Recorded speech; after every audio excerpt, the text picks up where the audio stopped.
Je pense que, en fait, j'aurais été incapable de faire un livre sur le 7 janvier dans l'immédiat. Et il y a des choses, après un cataclysme comme celui des attentats, il y a des choses qu'on veut figer, qu'on veut graver quelque part, qu'elles restent.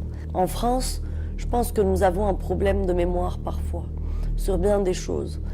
Alors, la mémoire individuelle, elle, peut vouloir faire acte de résilience pour guérir. Mais la mémoire collective, elle, doit consigner des drames pareils parce que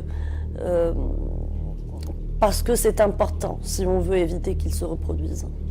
J'ai choisi de commencer la préface, le livre d'ailleurs, le verset 29 de la sourate de la Taouba, qui est un des versets les plus controversés du texte coranique, parce que si les versets qui appellent au djihad sont pléthores, contrairement à ce que prétendent les chantres de l'islam, religion de paix et d'amour, éternellement et depuis des siècles victimes d'un problème d'interprétation auquel on n'arrive pas à remédier. En réalité, les versets coraniques sont extrêmement clairs sur la question du djihad envers les koufars, les païens, les non-croyants, les infidèles, je ne sais pas comment on peut les appeler. En réalité, tout ce qui n'est pas musulman peut être la cible potentielle du djihad. Et d'ailleurs, en islam, le monde se compose de deux entités territoriales. Darul Harb, la maison de la guerre, et Darul Islam, la maison de l'islam. Tout ce qui n'est pas soumis à l'islam d'ailleurs qui veut dire soumission étymologiquement, tout ce qui n'est pas soumis à la loi de l'islam est un territoire de guerre et de djihad. Ce n'est pas moi qui prétends ça, c'est dans le Coran, c'est dans le texte coranique. Et c'était important de le rappeler, parce que on peut parler du drame du terrorisme, du drame du 13 novembre, on peut parler du profil des terroristes, on peut parler de la complexité géopolitique du monde, on peut parler de la guerre en Syrie, on peut parler de la politique étrangère française, on peut parler de la guerre en Irak, des États-Unis, que sais-je. Mais en réalité, il y a quelque chose, il y a une dimension, une constante qui transcende tout ça, et qui est d'ailleurs antérieure au contexte géopolitique actuel, qui a toujours existé, c'est la dimension du djihad. Et c'est important de le rappeler aussi à ceux qui disent « Attention, l'islam est une religion de paix et d'amour ». L'un des témoignages qui m'ont le plus ému dans ce livre, bien qu'il ne soit pas le plus violent sur le plan factuel, mais en tout cas qui m'a énormément touchée sur le plan affectif, est celui de Patrick Pelloux. Pourquoi ? Parce que c'est une victime du 7 janvier. Il était, en tant qu'urgentiste, en tant que médecin, le premier à être arrivé sur les lieux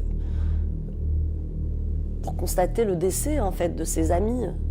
Lorsqu'il est arrivé sur les lieux de l'attentat à Charlie Hebdo, dans la salle de rédaction, d'habitude il arrivait pour déconner avec les potes, pour faire la réunion de rédac. Là, il arrivait dans une salle de carnage et ça sentait encore la poudre des balles des frères Kouachi qui étaient partis quelques minutes avant. En fait, son témoignage m'a ému parce qu'il a su verbaliser quelque chose que je ressentais. C'est-à-dire, encore, encore. On n'en sort pas, voilà, on touche le fond et on creuse en fait. Après tout ce qu'on a vécu le 7 janvier, eh bien on a encore des attentats beaucoup plus violents, beaucoup plus sanglants. C'est presque une routine, voilà. Il est, à juste titre, à mon sens, déjà dans l'idée de la pérennité en fait de ce que nous vivons, dans la durabilité en fait de ce phénomène qui nous touche, qui est le phénomène du terrorisme aveugle et complètement arbitraire. Et je sais que ça ne s'arrêtera pas. Je sais que ça ne s'arrêtera pas. Ça ne s'arrêtera même pas avec la disparition de l'État islamique. Parce que le ver est dans le fruit. Cette idéologie-là, elle est beaucoup plus répandue qu'on ne le pense. Elle a fait beaucoup plus de dégâts cérébraux qu'on ne le pense.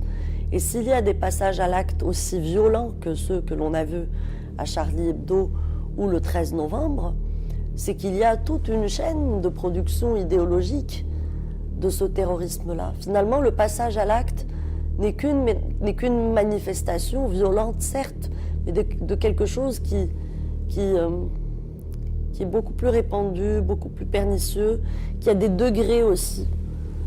Des degrés.